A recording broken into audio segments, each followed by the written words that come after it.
Bueno, bienvenidos nuevamente. Vamos a dar inicio a la segunda parte del track de salud.uy.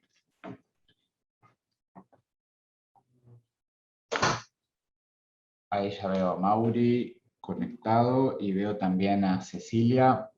Cecilia o Loredana, no sé quién. No, Cecilia, Loredana está acá, está también al lado. Ah, bueno, ahí las veo. Acá está. Bueno, bienvenidos. Mauricio, Cecilia y Loredana nos van a hablar sobre la estrategia digital de Uruguay para el abordaje de la pandemia. Así que los escuchamos atentos. Muchas gracias, Charlie. Primero que nada, agradecerles una vez más, un placer para nosotros estar compartiendo el evento de IVA. Hoy, como dijo Charlie, vamos a estar hablando de la estrategia desde el punto de vista digital, sobre todo de las soluciones tecnológicas para el abordaje de la pandemia de COVID-19 aquí en Uruguay. Primero vamos a pasar a presentarnos. Bueno, hola. Yo soy Cecilia Farro, analista de sistemas. Trabajo en el área de soluciones del programa Salud.uy. Hace ya como 3 o 4 años que estoy trabajando acá. Yo soy Loredana Carro, soy integrante del programa Salud.uy y actualmente responsable del área de soluciones de salud. Bueno, yo Mauricio Usa, para los que no me conocen, ingeniero en computación, trabajo en el programa Salud y actualmente como el coordinador de tecnología del programa. Así que bien, vamos a pasar. Primero, yo voy a dar una explicación general de todo lo que fue la cronología, de todo lo que eran las diferentes soluciones que fueron acompañando la pandemia, que se fueron creando, obviamente con las necesidades que surgían mismo la pandemia, con el Ministerio de Salud Pública como principal cliente nuestro para las soluciones. Cuando surgió toda la estrategia coronavirus aquí en Uruguay, el Plan Nacional de Coronavirus que se llamó la estrategia, obviamente que abarcaba no solamente la área tecnológica, sino también, obviamente, sobre todo la parte más sanitaria. Acá voy a hablar puntualmente de cómo se abordó de la política digital. El objetivo principal era evitar el colapso del sistema sanitario. Eso creo que fue en todos los países, teniendo en cuenta las experiencias que hubo en otros lados, en Italia, sabiendo que teníamos ese famoso diario del lunes que podemos tener, la idea era adelantarse a ese colapso del sistema. ¿Cómo? Centralizando los casos sospechosos de COVID obviamente, y los casos positivos, por un lado, y descentralizando la atención, sobre todo apuntando a soluciones de telemedicina. Es un poco lo que se hizo también en otras experiencias de otros países. ¿Cuáles fueron los principales desafíos tecnológicos que nosotros encontramos a la hora de posicionarnos y afrontar la pandemia desde el punto de vista digital? Por un lado, construir una plataforma compleja en poco tiempo. Ahí particularmente en 3 semanas se construyó lo que es, ahora les voy a mostrar la cronología, pero se construyó lo que es la aplicación la coronavirus y otros componentes más que acompañan, que no son tan visibles como la app, que claramente la app es lo más visible porque es lo que se da a la población. Se tuvo múltiples empresas, privadas, prestadores de salud, entidades gubernamentales trabajando todos juntos. Eso claramente también fue un desafío de coordinación del trabajo, pero realmente se llegó a buen puerto y se lograron todos los objetivos. Se tenía que obtener información crítica rápidamente. ¿Qué información? La información del movimiento de la pandemia en Uruguay y la evolución de la misma. Por lo tanto, era muy necesario tener esa información centralizada, sobre todo para la toma de decisiones del Ministerio de Salud Pública. Y bueno, relacionado con esta información, claramente, es información sensible, información vinculada con los positivos, los sospechosos, los test, la vacunación. Y esto es importante, que acá, desde el programa Salud, trabajamos siempre en conjunto con las áreas de GESIP, la unidad reguladora de control de datos personales, trabajamos con el área jurídica y el área de seguridad de información para asegurar el manejo de esta información. Bueno, como les adelanté, aquí tratamos de mostrar todo en una PPT, no dio, así que son 2, un poco de todas las soluciones que fueron surgiendo a medida que avanzaba la pandemia, pero que hasta bueno dar ese pantallazo general. El 13 de marzo fue que se confirmaron los primeros 4 casos de COVID positivo aquí en Uruguay, ese día 13 de marzo. Inmediatamente ya se disparó la pata digital o de estrategia tecnológica para afrontar, para acompañar estos casos positivos. Ahí surgió como primer paso, ahí como ves, el 20 de marzo, estamos hablando de 7 días únicamente, surgió la famosa aplicación App Coronavirus UI y también otros canales de acercamiento a la población, para poder acercarse y poder contactar esos casos positivos o sospechosos de COVID lo antes posible. Luego, 30 de marzo, acá donde estamos 10 días después, son 2 semanas desde que empezó la pandemia, ya surgen soluciones que acompañan estos canales, que son las soluciones de las que nosotros llamamos bandejas de seguimiento de casos, que es para los prestadores de salud hacer el seguimiento de esos casos que se captaban a través de los canales que estuvieron disponibles a partir del 20 de marzo. Posteriormente, surgieron en diferentes momentos del año, el 2020, diferentes aplicaciones para acompañar esta pandemia. En abril surgieron aplicaciones para registrar resultados en laboratorio, después una aplicación para el reglamento de camas y respiradores disponibles a nivel país, eso sobre todo para la toma de decisión del ministerio, para tomar acciones al respecto, dado que ahí se tenía el cubrimiento a nivel país. Luego, en junio, un hito importante para acá para Uruguay, se desarrolló adentro de la App Coronavirus UI lo que fue las alertas de exposición, exposure notifications, que utilizando, después Loredana lo va a contar más en detalle cuando hablemos profundamente de la app, así que no voy a dar para no ser spoiler, siempre me dicen que hago spoiler de las charlas. Luego, en julio, se hizo un sistema para el relevamiento de residenciales, para tener una base de datos centralizada con la información de los residenciales y su población. En agosto, con alguna apertura parcial de fronteras, luego aquí en Uruguay, se creó un sistema que acompañaba el proceso de papel, la alternativa digital, perdón, al proceso de papel, de hacer la declaración jurada de salud, que todos los países tienen la propia. Acá en Uruguay se hizo a través de esta aplicación, que se disponibilizaba a través de la App Coronavirus UI y a través de un portal web, para que llegara a todas las personas. Después, por último, en este año, en septiembre, se disponibilizó un sistema que se llamó voluntarios asistenciales, que lo que buscaba era dar oferta con demanda de lo que eran las necesidades que había de personal para atender a la pandemia, para atender las líneas telefónicas y para hacer seguimiento de casos. Pasando al 2021, acá llegando, acá como ven hay menos cantidad de sistemas, pero creo que la misma cantidad de trabajo o más. En marzo nos enfrentamos a el problema, no el problema, sino de planificar y gestionar lo que era la parte de vacunación. Por un lado, ahí en marzo surge al mismo tiempo un sistema de agenda web, que es una mejora del sistema de agenda existente en Uruguay, que había para las agendas de vacunación para la gripe, y se hace una mejora de ese sistema. Y por otro lado, al mismo tiempo, se adapta la aplicación Coronavirus UI y un portal, que tenemos el portal de UBUI aquí en Uruguay, para acceder a ese certificado de vacunación que ahí se ve. Luego Lorena también va a contar cuando hablemos de la app, y después se va a contar particularmente detalles de este certificado de vacunación para que tengan los detalles. Luego en mayo de este año, 2021, se genera un sistema de prescripción y registro de resultados de antígenos y PCR. Si recuerdan, en el 2020 había un sistema para registro de resultados de laboratorio, pero no era completo, no era muy fácil de customizar, entonces se desarrolló este sistema para poder alcanzar el 100% de la digitalización de los test PCR y antígenos. Bueno, y por último, este año, es un poco que esto no voy a hablar mucho porque hubo toda la charla que hubo antes del break, que es este Data Lake, que bueno, es el resultado de haber tenido toda esta digitalización de datos y tener este componente que permite explotar esa información y sacar resultados, como el reporte que está relacionado con la vacunación, efectividad y cubrimiento de la vacunación. Bueno, y ahora le voy a pasar la palabra a Loredana, que va a comentar un poco de algunos de estos componentes. Bueno, para hacer el diseño del sistema seguimos una estrategia multicanal de base de datos centralizada, en la cual hay muchos canales para el usuario. Estos canales son, por ejemplo, el chatbot, que fueron diseñados, también el WhatsApp, Facebook, Messenger. Después teníamos un call center en el cual se completaba a través de un formulario, se ingresaba a la base de datos, y la app. Teniendo en cuenta que todos los canales se usa un único formulario epidemiológico, por lo tanto, todos los canales tienen las mismas preguntas.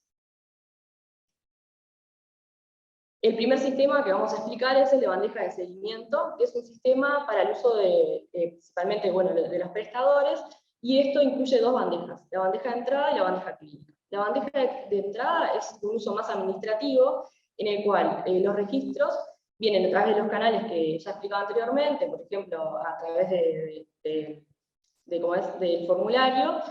La persona indica, por ejemplo, que tiene síntomas, o puede indicar que tuvo contacto, o en el comienzo también indicaba que había viajado. Ese registro entraba a bandeja de entrada y la persona encargada del uso hacía una especie de triage y verificaba si era necesario, por ejemplo, que se realizara a la persona un test, o si no, por ejemplo, si veía que no era necesario, lo mandaba a una lista que era desestimados. Luego también tenemos la bandeja clínica, que es un sistema que permite realizar el seguimiento, pero más del lado clínico.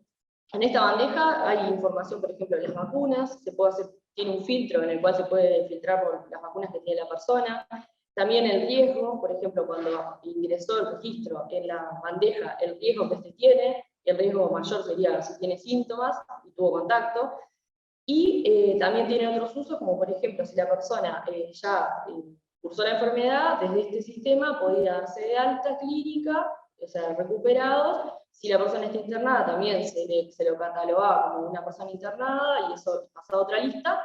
Y la información, y también estaría la información de los test. Para complementar el uso de las bandejas y tener más información, también hay listas para que el prestador tenga, por ejemplo, todas las personas que tienen test realizados, todos los usuarios de ellos que tienen test, positivos o negativos, PCR y antígeno, también la información de todas las vacunas que tienen los usuarios de ese prestador, y bueno, otras listas también como los desestimados, los casos eliminados, y los que se mandaron a aislamiento. Ahora voy a hacer una cronología de la app y las diferentes versiones que fueron evolucionando. Si ustedes tienen la app descargada en estos momentos, van a ver que hay funcionalidades que actualmente no están disponibles porque la evolución hizo que fueran cambiando. En la primera versión teníamos el cuestionario epidemiológico, que este cuestionario es lo que comentaba antes, es un formulario en el cual la persona indicaba si tenía síntomas, si había viajado, y bueno, si había tenido contacto con una persona positivo y si tenía síntomas también por ese motivo. Y también se incluyó en esta primera versión la información general, que está actualmente esta funcionalidad que muestra los casos totales del país positivos, los casos diarios de test positivos, también los recuperados, las personas internadas y fallecidos. Bueno, la siguiente versión se incorporaron nuevos estados en los formularios epidemiológicos, también el automonitoreo, en el que la persona, una vez que se detectaba que era positivo, 2 veces al día tenía que hacer su automonitoreo, es decir, a través de la app, indicar si tenía síntomas o no y en qué momento los tenía. Y también se incorporó teleconsulta para poder realizar teleconsultas con tu médico a través de la app.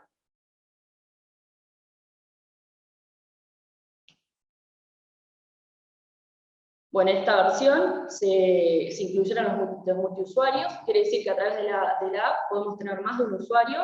Por ejemplo, es muy útil en el caso de los padres, podían incluir a sus hijos menores y poder entonces de esta forma hacer también el seguimiento de los casos de estas personas. También incluyendo, por ejemplo, a los adultos mayores.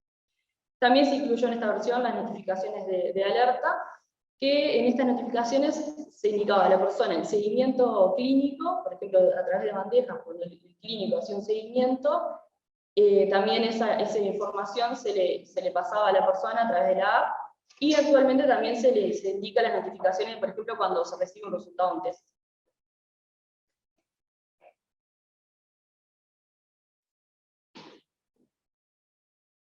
Bueno, una de las versiones importantes, como comentaba hoy Mauricio, es de alertas de exposición. Para el tema de alertas de exposición trabajamos, se partió a través de la tecnología de Apple y Google, que es notificaciones de exposición, que es una tecnología muy usada también en otros países, y para ello se trabajó en conjunto con otras áreas, por ejemplo, tecnologías de la seguridad de la información, el área de datos, y bueno, y salud y jurídica también. Alerta de exposición lo que permite entonces es que la persona, activando Bluetooth, constantemente se van a estar enviando claves, y cuando la persona, por ejemplo, se detecta que es positivo, puede indicar que quiere compartir este estado, y bueno, y lo que hace es que las claves se envían a todos los contactos que tuvo la persona. Cabe destacar que es una tecnología que se maneja a través del propio teléfono y solo se activa si la persona lo desea.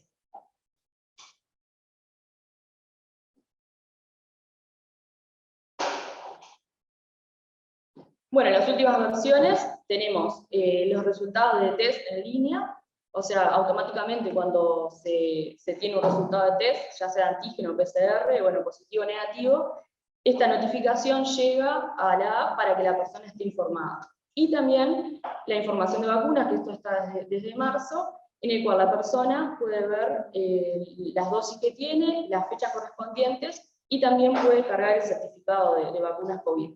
Ahora, el certificado, Cecilia nos va a estar explicando por qué más.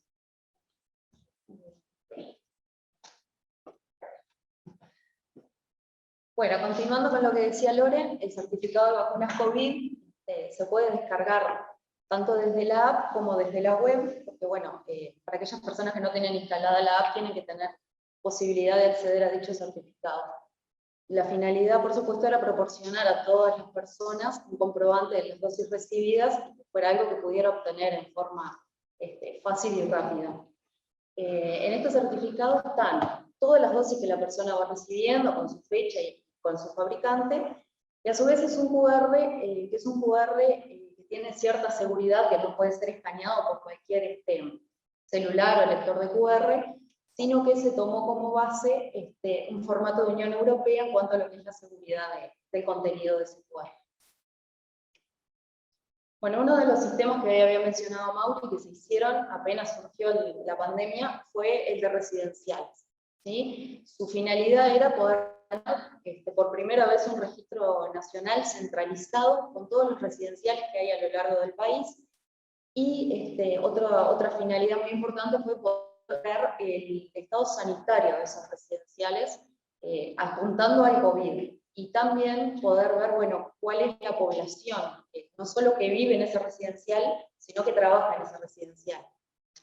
Este registro, a su vez, luego de tener el registro de residenciales y de personas, se hizo todo un sistema de relevamiento sanitario, en el cual los prestadores de salud iban a los residenciales y hacían todo un relevamiento de cómo era el estado de ese lugar en cuanto al COVID, qué tipos de seguridades tenían, por ejemplo, el uso de tapabocas, si había alcohol en gel, cuántas personas por habitación habían, y también se hacía un relevamiento de cada uno de esos pacientes, y en caso de que tuvieran sospechas con algún caso de que pudiera ser un positivo, ya ahí mismo lo registraban en el Sistema Nacional. Otra cosa que fue muy buena de este relevamiento de residenciales fue cuando se comenzó con el plan de vacunación. Aquí se fue a vacunar a los residenciales, entonces ya tenían la nómina completa y se fue a vacunar a todos los residentes y a todas las personas que trabajaban en esos residenciales. Entonces como que se pudo hacer rápidamente ese registro de vacunas.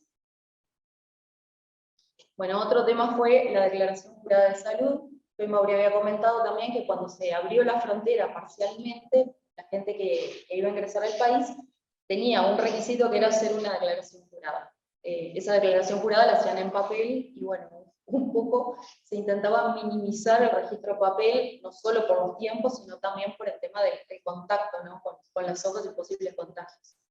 Entonces, bueno, se hizo un sistema en el cual participó mucha gente de diferentes organismos, estuvo la gente de la Dirección Nacional de Migración, del Ministerio de Salud Pública, gente de turismo, empresas que trabajan en el aeropuerto.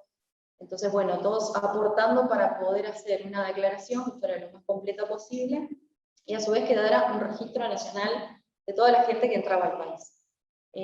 A su vez, además de esa declaración jurada, se hizo un sistema de backend al cual podía acceder tanto el Ministerio de Salud Pública como la Dirección Nacional de Migraciones, y en un principio, como era poca la gente que entraba, el Ministerio podía hacer un análisis de los datos que presentaba la gente y poder validar esas declaraciones, pero bueno, ahora con la apertura de fronteras es una tarea muy compleja, entonces ese backend ya no es para una validación de declaraciones, sino para un seguimiento, tanto de la gente de fiscalizaciones como para la gente de epidemiología, para poder ver diariamente la gente que entra, pueden ver ahí todo lo que declara, los certificados y demás, y en caso de que surja algún positivo, también pueden por ahí hacerle el seguimiento.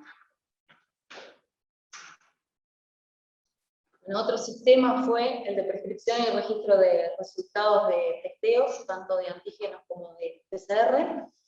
El objetivo principal también fue el de poder tener toda la información centralizada y disponible, tratando de que sea disponible en línea, ¿no? Pero tratando de que sea en los menores tiempos posibles, tener los resultados de las personas. Acá un poco la idea era, los prestadores de salud están integrados y que tienen sus sistemas, tienen una manera de hacer el envío a esta base centralizada por interoperabilidad, pero por ejemplo, cuando comenzó el tema de que las farmacias iban a ser un posible punto de ingreso de testeos, se pensó en un sistema que tuviera ese alcance nacional, ¿no? También de que aquellos que no tuvieran la posibilidad de integrarse, pudieran hacerlo a través de este sistema. Es un sistema que se elaboró en conjunto con el Ministerio de Salud Pública y que tiene también un backend en donde el Ministerio es el encargado de gestionar todos los usuarios, tiene un control de quienes están haciendo esos testeos con su habilitación correspondiente, que a su vez tiene una funcionalidad para poder hacer el control de todos los testeos que se van ingresando diariamente. Bueno, resumiendo. Se realizaron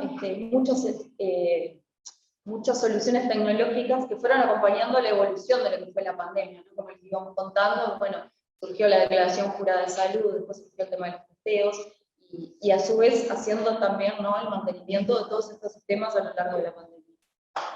A su vez, bueno, hemos tenido sin duda la colaboración de todo lo que es la parte de los prestadores de salud y del ministerio y de las empresas privadas, ¿no?, que también se han puesto al hombro todos los sistemas. Es una coordinación continua con todos la gente del ministerio y de GESIC y de otras áreas de GESIC. Y bueno, sin duda que lo que hemos comentado desde el inicio es la importancia de tener toda la información relacionada al COVID centralizada.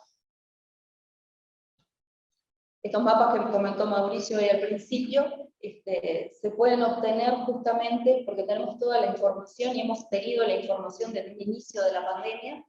Entonces se pueden ir sacando, ya sea a través de la app o diferentes sistemas, cómo va evolucionando la pandemia. Podemos sacar los números de, bueno, cuántos contactos positivos diarios tenemos, en qué departamentos se han ido dando, los recuperados que se van dando diariamente, la evolución de las vacunas. Se pueden ver también mapas de cómo, a medida que crece la vacunación, desciende la cantidad de casos y la cantidad de fallecidos. Y es una forma gráfica muy interesante de ver todo lo que ha sido la evolución de la pandemia. Y también tenemos un mapa en donde se va viendo la cantidad de camas disponibles de CTI que tenemos a lo largo del país. Bien, para cerrar, en favor del tiempo, estamos medio justos, queríamos dar solamente algunos números o indicadores importantes para nosotros, para compartir. Todo este proceso, como bien se resaltó en todo punto, fue un esfuerzo grande de colaboración, la cual existió de parte de todos los proveedores, públicos y privados también, los prestadores de salud, los organismos del Estado, que estuvieron todos colaborando en favor de la pandemia y de afrontar de la mejor manera posible. Hicieron muchas capacitaciones, como ven ahí, más de 60 capacitaciones en lo que fue bandejas, que lo comentó Loredana, en las bandejas clínicas a los prestadores de salud, públicos y privados, y se hicieron más de 20 capacitaciones en otros sistemas, como por ejemplo lo que comentaba Cecilia, del sistema de declaración fronteriza, en el cual se capacitó a la gente, al equipo de migraciones y a los equipos del Ministerio de Salud Pública también. Por dar otros números, vinculados también con las soluciones, los más notorios son los que están vinculados con la aplicación Coronavirus UI. Tenemos más de 2.7 millones de descargas de la aplicación, de los cuales 1.4 millones activaron la alerta de exposición, cosa que es un número muy importante, sobre todo para la detección de la transmisión comunitaria del virus.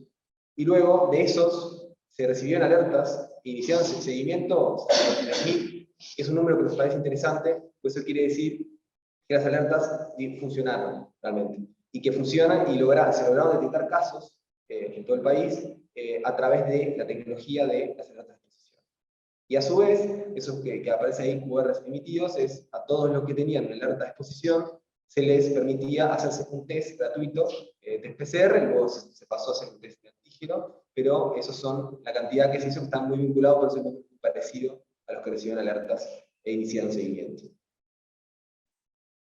Como conclusiones, para ir cerrando, y aprendizajes, se aprovechó mucho lo que es la infraestructura existente, sobre todo la infraestructura de HCN. Acá no hicimos foco en lo que es la historia clínica electrónica nacional, pero toda la infraestructura y la maquinaria existente sirvió de apoyo para poder tener esta información en tiempo real, y se usaron muchos componentes que ya existían previamente de la pandemia, ¿no?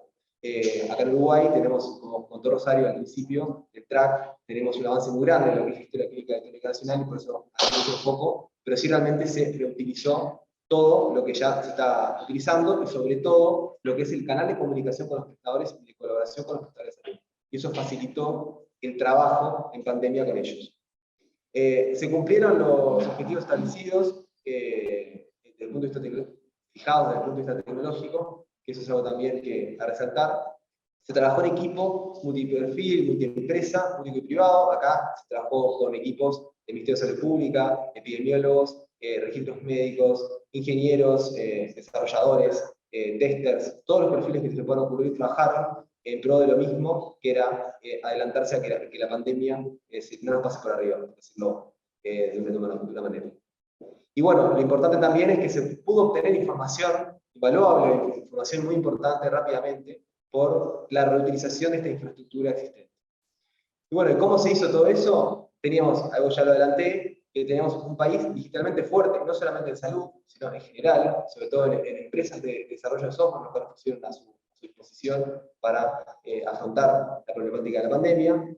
Teníamos el Sistema Nacional Integrado de Salud, digitalmente fuerte, los prestadores de salud están todos digitalmente muy avanzados, de acuerdo a lo que es el avance del plan de adopción aquí de la historia clínica electrónica nacional. Y también, y muy importante, profesionales en diferentes ramas con muy buena formación académica en todas las ramas, todos estos perfiles que ya comenté. Y ahora sí, como para cerrar, los pasos de lo que estamos trabajando actualmente, estamos trabajando en lo que es el pasaporte COVID, no tiene un nombre todavía definitivo, pero estamos llevando al formato de la Unión Europea, estamos en el proceso de homologarnos con la Unión Europea y generar ese QR, ese pasaporte, Green Pass, que es el proyecto de la Unión Europea, pero acá en Uruguay usando los estándares definidos por ellos, tanto para la seguridad como el formato y los datos que se tienen que compartir. Por otro lado, también se está haciendo con la apertura de las fronteras aquí en Uruguay, también se espera vacunación de extranjeros, por lo cual se están implementando mecanismos diferentes a los que tenemos actualmente para el acceso al certificado de vacunación, a la agenda de vacunas también para esos extranjeros. Y creo que esta es la última. Muchas gracias a todos los que están escuchando y quedamos atentos a ver si tienen alguna pregunta o comentario. Los escuchamos. Gracias, chicos, súper interesante lo que cuentan, y la verdad es que un avance muy rápido y sobre todo para dar respuesta a una necesidad muy, muy puntual. Y saliéndose un poco de lo técnico, algo que también nos pasó a nosotros y que me gustaría conocer su opinión. ¿Cuáles fueron los principales, digamos, las principales cuestiones, no le diría barreras, sino prejuicios que tuvieron que derribar? Esto de, ¿no será que estoy poniendo todo muy virtualmente y va a haber una población que va a quedar afuera? ¿Qué experiencia tuvieron con eso? Sobre todo pensando que, y llevándolo ya a algo muy práctico, todo este proceso de comunicación tenía que llevarse a cabo en principio con adultos mayores. Y todas las herramientas que pensábamos o que disponibilizábamos estaban basadas en tecnologías móviles.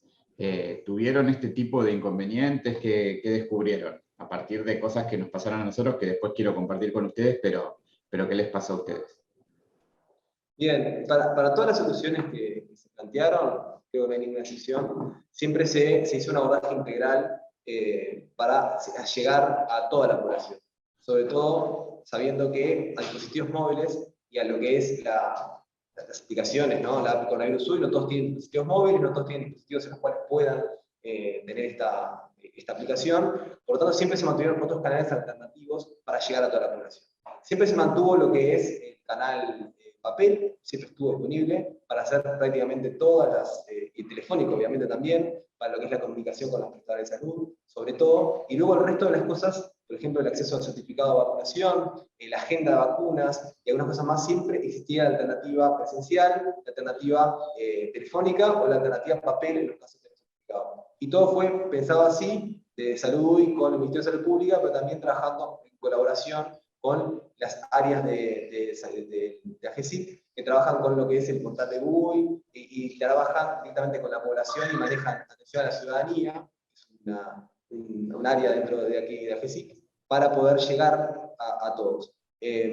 Sobre todo con los programas grandes que creo que fue lo que tuvieron en todos lados, por respecto a los adultos mayores, un pasado similar también con los menores de edad, también para el acceso a internet de información, para agendarse, sobre todo por los mecanismos utilizados, con determinado nivel de seguridad, que implicaban tener algo que aquí se llama el usuario GUI, que es un usuario que requiere determinado nivel y tenés que tener cédula electrónica para hacer algunas cosas. Entonces, de esa manera se buscaba tener alternativas, por eso se agregaron poder tener múltiples perfiles en la app Coronavirus UI, poder acceder a los certificados de vacunas de personas que a través de la verificación, a través del número telefónico configurado en el prestador de salud, poder acceder, por ejemplo, una madre al certificado de vacunas del hijo, y así otros ejemplos más también para eso.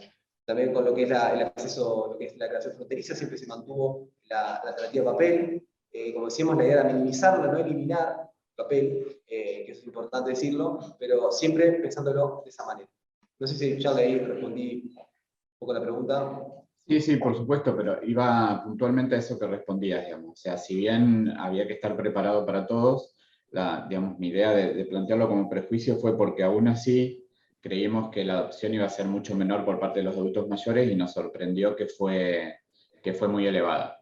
Elevada en principio porque hubo muchos familiares que hicieron cargo, que también era otro prejuicio, pero que después finalmente entendimos que eran los propios adultos mayores que ya habían hecho el proceso de transformación digital en un gran porcentaje y que nosotros los habíamos prejuzgado pensando que no iban a poder adaptarse a esas tecnologías. Así que también fue un aprendizaje de ese sentido, y en el sentido de que, y también preguntarles qué les pareció a ustedes en esa línea, esta transformación digital que en algún punto pensábamos que impulsábamos nosotros, nos terminó demostrando que los pacientes ya estaban transformados digitalmente y que muchos de estos desafíos de incorporar, como mostraban al inicio, múltiples vías de comunicación, múltiples herramientas de comunicación, redes sociales, ya ocurría y eran los propios pacientes los que nos exigían que termináramos de incorporar. No sé si eso también le pasó a ustedes, que creo que sí, por la diversidad de vías de comunicación que mostraban que incorporaron en el sentido de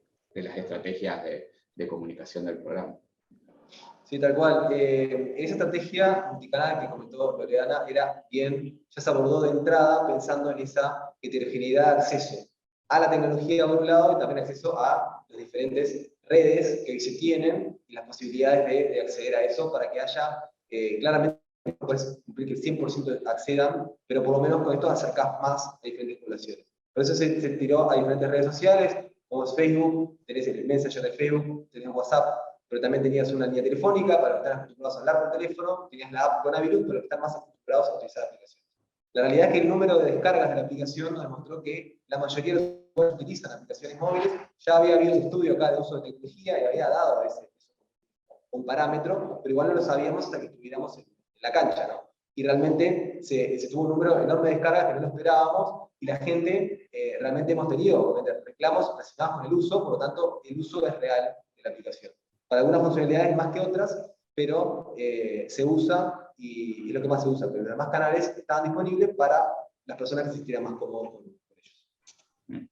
Sí, yo creo que lo que veníamos charlando, que charlamos con Rosario, otra de las cuestiones que van a ser transversales a nuestro proyecto es esto de la multicanalidad, de que los pacientes usan múltiples canales y no es que eligen uno, digamos, sino que cada puerta que abrís la utilizan. Y si se tienen que comunicar por 5 vías diferentes, hasta que les respondan se van a comunicar por 5 vías diferentes. Entonces, el desafío, y tal cual lo mostraron ustedes muy bien, es el proceso de integrar todas esas fuentes de comunicación para no duplicar datos, para no generar duplicación de tarea incluso en ese momento. Exacto. Martín levantó la mano. No sé, Martín, si querías hacer un comentario, una pregunta.